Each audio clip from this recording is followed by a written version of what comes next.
Hi everyone, Eric here with Whose Turn Board Games, and in today's video we're going to be talking about how to play and set up the game Furnace. Furnace is a 2 to 4 player game. It says it's an engine building game, but it's kind of an engine building mind game, so to speak. You take the role of a 18th century entrepreneur and you will place bids out on different cards representing corporations. If you win the bid, you end up getting the corporation. It comes to your little section of the board where you actually end up being able to use it in the second phase. But if you lose, you actually get compensation, which I think makes this game very unique and a lot of fun. I really like that. It's a very quick little game. I'd say it takes about 10 minutes per person. We were able to get through it with 3 people in about a half hour with learning the game, so definitely cuts down the time as you continue to play. It does suffer a little bit from analysis paralysis, but thankfully it's such a short game that it really doesn't matter, and you can kind of keep it all moving along. It's played over the course of 4 rounds, and there is both the auction phase, where you bid on the different corporations, like I said, as well as the actual production phase. With all that said, let's just get into setting up the game. One thing I want to mention about the game is that I really enjoy actually how it's set up overall. Everything has its place. Each of the bidding tokens has a nice little spot to keep it separate. There is a die that's only used for 2 players, which is why it's in there. Cards have a sleeve, everything's there. I love how everything kind of feels with the game itself, so definitely take a moment to enjoy that, or don't, just start setting up the game. I especially love how the player tokens are set up, so it's both a different color and a different object, signifying that it is unique in both aspects. I really enjoy that. So you start off by just picking a color. I'm going to set this up as a 2-player game. However, as I stated, there is one caveat that comes with that, and I will explain that here in detail. I'm going to set up black as myself and white on the other side.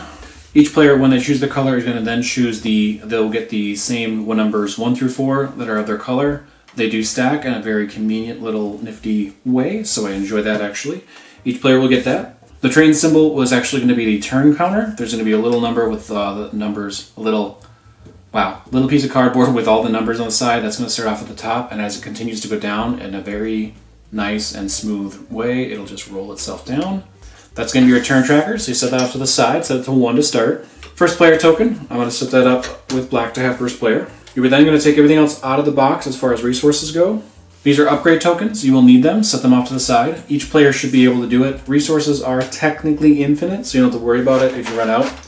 There are multipliers just in case, but honestly, I don't think they'll ever get used. But prove me wrong. The yellow wooden pieces are going to be the oil, and they're going to be set off to the side.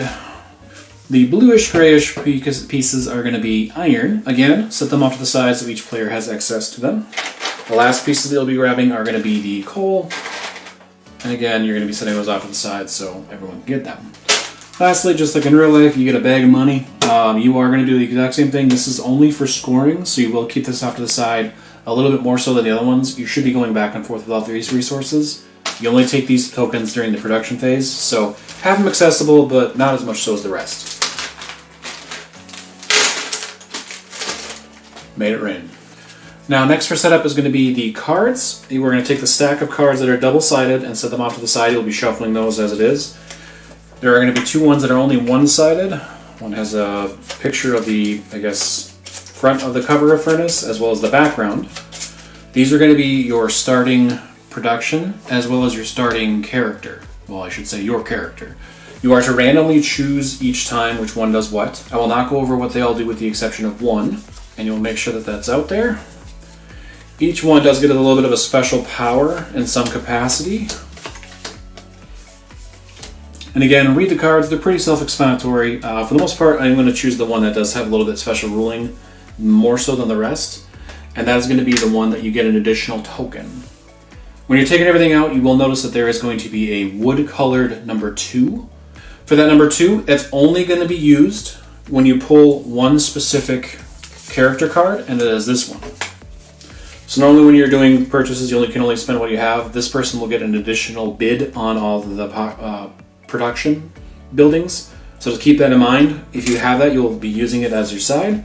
Otherwise, it'll stay in the box. So just kind of want to clarify that this particular one does have a special set of rules. Now it's going to be the same thing with the starting factory. You just shuffle them up. Each player randomly gets one. Now each starting factory is a little bit different, but also very much the same. They all have the very top motion here, which is what you start off with. So you'll start off with an iron and a coal for this particular one.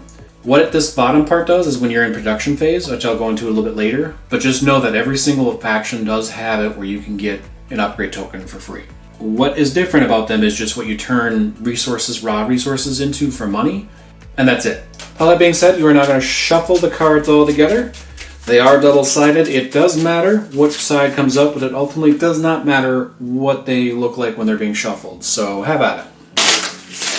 So as I stated, these cards are going to be dual-sided. The actual production, the starting one, only has the one side as well as the graphic on the back, so you'll know them apart pretty well. The reason for the two sides is going to be that at the very top of it is going to be the compensation. At the very bottom, it shows what happens originally when you first buy it, or when you're using it in production phase, my apologies. And there's going to be a grayed out icon. The grayed out icon only shows up when you upgrade that particular card. That comes up a little bit later, but just know that you should have them gray side up when you're dealing them out. It should be noted, again, I'm setting up for a 2-player game. You might have noticed that there is a red stack over on this side. That is because when you deal out a 2-player game, you will deal out 6 cards in the middle. When you have 3 players, it's 7. When you have 4 players, it's 8 cards. Once they're all dealt, you are going to set the rest off to the side, and we will start. And that's set up. Very easy game to set up. Just kind of set everything where it is, get the appropriate starting pieces out, and voila. What happens next is going to be the actual gameplay. So each player will take turn bidding on one of the cards that are face up. Depending on what happens once every bid has been placed out, depending on the very end of it, the round, you either get compensated if you don't get it, or you get the actual production card and it goes into your little starting area, as I stated. This is where the meat and potatoes come in for the game, the auctioning. Starting with the player 1, they will take any one of their 4, and again, if you have the very specific capitalist, that gets you the extra 2, the 5th number there, and they will place any one of those numbers on any of the cards. There are only 2 rules to follow for placing bids on cards. Number 1, you cannot have the same color on a card. So once I place, for example, a 1 on this one, I cannot go back and place a 3 on it as well. Once I bid on one, I cannot rebid or adjust my bid in any capacity. So keep that in mind. You put the token on there, it's on there for the rest of the round. The next thing to keep in mind for bids is that you cannot have the same number. So for example here, black has a 1 on there, white cannot do a 1 as well. White can do a 2, 3, or 4 on this card and go higher, but they cannot match and do the same color. Works with all the same numbers. It gets a little tricky when one player is the additional capitalist to get the extra 2, but just keep that in mind that they are going to be the same color. If I put this wood 2 on, it's like I really have the black 2 on. So just pay attention to that because it does lead to a little confusion. Players will take turns placing their bids in a clockwise order. For a 2-player game, once each player has placed their token out there, you then take the dice that comes with it, roll it, and once it's rolled, they take the lowest die, the lowest number, and place it on that die number. So for example, 6 was rolled here, so 1, 2, 3, 4, 5, 6. They will place the 1 right there. Let's say another round of bidding happens, black goes 3, white goes 2. Now we roll again. 4. 1, 2, 3, 4. Uh-oh. So as you see, the 2 is already on there, so it cannot do it. It has the same rules, just like humans, but it just randomizes as far as the dice roll goes. When that happens, you go to the next card over. So it cannot go on this 2 here. It has to go on this 2, like this blank one here. Once all the players have placed their bids on all the cards, there are no more bids to be placed, including the extra wooden one. You then work your way down the line and get compensated if you fail to get the bid or you take the card. Now, this all happens on the same time. So for this particular one, winning bid is the red 3, excuse me, but actually that is not a player, so the card's actually going to get discarded. The black had the wood token on it, so they get to do this top action however many times that are on the disc. So it has a 2. It could do this action twice. What this action does is you turn iron into oil. I have no iron in my resources, so literally cannot do anything with that particular card. It is then discarded because the red one got it. The next card, same exact compensation, iron to oil. Black could choose to do it one time because they had the one disc on it. They're getting compensated. However, they cannot do it. White then gets the card. And you're just going to work your way down the list. So here, iron into upgrade tokens. Red won the bid, so red gets that over there. White has a 2 and black has a 4, which means that black wins the card, but the white one gets compensated twice by iron. They get 2 iron added to their supply. Black will then get the card to add into their particular one. You keep working your way down until all the cards have been played. You cannot acquire the card and get compensated at the same time. That is where the strategy comes in, where you have to kind of figure out what you want to get or what you want to trade out for. Once you get through all the auction phase, you get all the compensation and all the cards, you then go to the next phase, which is the production phase. For production, as I stated, you get to use whatever cards you want, and then you get to use the bottom parts of it. So the compensation at the top no longer matters. Once the auction phase takes place and is done, the compensation is done. You no longer get that ever again. In order to do anything down here, you need to actually end up using the card itself in order to do it. What that means is that for this particular one, you can trade in 2 coal for 1 oil. You can do it 2 times. This is a very bad example overall because they cannot do anything as they have no coal in their starting hand. So they can't use this card at all. They also have no oil, so they cannot use this card at all. All they can do is use this one card to get an upgrade. And at the same time, they can turn an oil into 4 coins, which they cannot do, but an upgrade and a coal. And they can do it as many times as they're able to, but they can only do it once per action. They pay it into the bank. They can then upgrade any of the cards that they have over here, which then they flip over. When you flip over the card, if you've already used it, you cannot use it again. So if this card had been used, they cannot use it again. I'm tapping them is what it's called when you turn it sideways like this because I play Magic.